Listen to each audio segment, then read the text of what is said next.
नमस्कार बंधुरा ঐশীস किचेने सबाइके जानाई स्वागत। प्रतिदिनेर मतो आज आमी एकटा नतून रेसिपि निये चले एसेछि। आज आमी देखाबो पेঁপে दिए चिंगड़ी माछ दिए घन्ट। बाड़ीते आमरा पेঁপে तो अनेक भावेई रान्ना करी। आमार मतो करे एकबार एई चिंगड़ी माछ दिए पेঁপে घन्ट बाड़ीते बानिये खेये देखबेन कतटा भालो लागे। এটা খুবই অল্প মশলা দিয়ে আমি বানিয়েছি, তবে স্বাদটা কিন্তু খুব সুন্দর হয়েছিল। তাই রেসিপিটি দেখে ঝটপট বাড়িতে আপনারা বানিয়ে ফেলুন। প্রথমেই গ্যাসে কড়া বসিয়ে দিয়েছি। কড়াটা গরম হলে সাদা তেল দিয়েছি। তেলটাকে খুব ভালো করে গরম করে নেব। তারপর এই তেলের মধ্যে দিয়ে দেব একটু লবণ, দিয়ে দিলাম চিংড়ি মাছ। এরপর আমি চিংড়ি মাছের মধ্যে দিয়ে দেব একটু হলুদ গুঁড়ো। আপনারা চাইলে আগে থেকেই লবণ হলুদ মাখিয়ে রাখবেন চিংড়ি মাছে, তারপর দেবেন। লবণ হলুদ দিয়ে বেশ কিছুক্ষণ খুব ভালো করে নেড়ে চিংড়ি মাছগুলোকে আমি ভেজে নেব।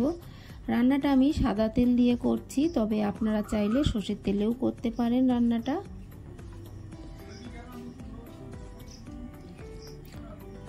বেশ কিছুক্ষণ নেড়ে চিংড়ি মাছগুলোকে খুব সুন্দর করে ভেজে নেব।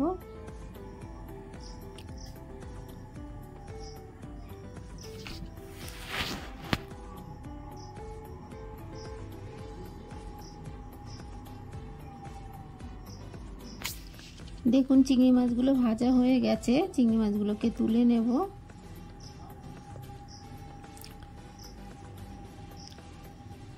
কড়ার মধ্যে আমি আরো একটু সরষের তেল দিয়ে দেব। প্রথমে আমি সাদা তেল দিয়েছিলাম, এখন একটুখানি সরষের তেল দিয়ে দিলাম। দিয়ে দিলাম দুটো শুকনো লঙ্কা, একটা লঙ্কা আমি ভেঙে দিয়েছি। এরপর দিয়ে দেব হাফ টিস্পুন গোটা জিরে, দিয়ে দেব তেজপাতা। এই ফোড়নটাকে কয়েক সেকেন্ড নেড়ে একটু নেড়ে নেব। যতক্ষণ ফোড়নটা ভাজা না হয় ততক্ষণ আমি ফোড়নটাকে নেড়ে নিয়েছি। এরপর এর মধ্যে দিয়ে দেব কেটে রাখা পেঁপে আলু। দেখুন পেঁপেগুলোকে পাতলা পাতলা করে কেটে নিয়েছি, আলুগুলোকে ডুমো ডুমো করে কেটেছি। এর মধ্যে দিয়ে দিলাম লবণ, এরপর দিয়ে দেব হলুদ গুঁড়ো, দিয়ে খুব ভালো করে আমি কষিয়ে নেব।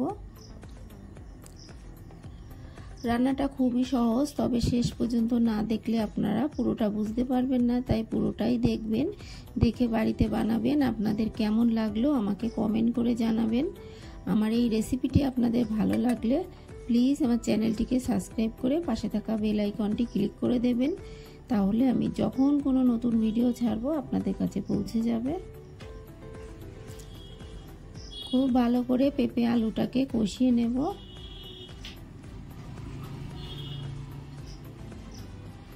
দিয়ে দেব ভেজে রাখা চিংড়ি মাছ।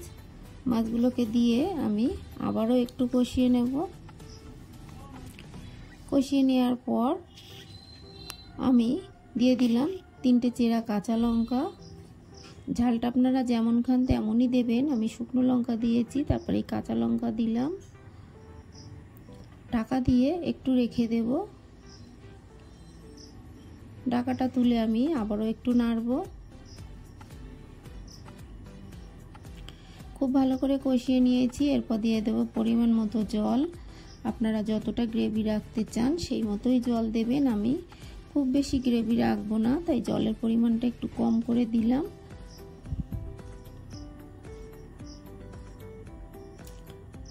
ঢাকা চাপা দিয়ে আমি ফুটতে দেব। ফুটে উঠলে ঢাকাটা তুলে আবারও একটু নেড়ে দেব।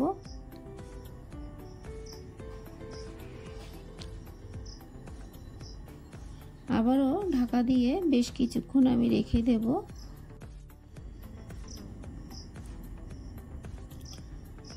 একটু চেখে দেখে নেব লবণ ঠিক আছে কিনা। এর মধ্যে আরো একটু লবণ লাগবে, লবণটা একটু কম মনে হচ্ছে, তাই আরো একটু লবণ আমি দিয়ে দেব স্বাদ অনুযায়ী। দিয়ে আবারও নাড়ব।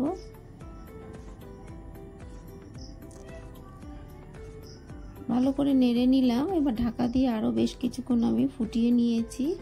তারপর আমি এর মধ্যে দিয়ে দেব হাফ টিস্পুন চিনি। মিষ্টিটা আপনারা খেলে দেবেন, না খেলে দেবেন না।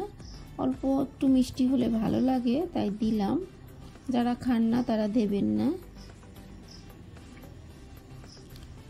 চিনি দিয়ে আমি আরো একটু ফুটিয়ে নিয়ে এর মধ্যে দিয়ে দেব একটুখানি ভাজা জিরের গুঁড়ো। শুকনো খোলায় জিরে আমি ভালো করে ভেজে নিয়ে তারপর গুঁড়ো করে দিয়ে দিলাম। এটা অবশ্যই দেবেন, এটা দিলেই রান্নার স্বাদটা ভালো আসবে। তাই অবশ্যই একটু ভাজা জিরের গুঁড়ো আপনারা দেবেন। দিয়ে খুব ভালো করে মিশিয়ে নিলাম। নিয়ে আরও একটু আমি জ্বালিয়ে নেব, গ্রেভিটাকে আরও একটু শুকনো করে নেব। আপনারা আপনাদের পছন্দ মতো গ্রেভি রাখবেন।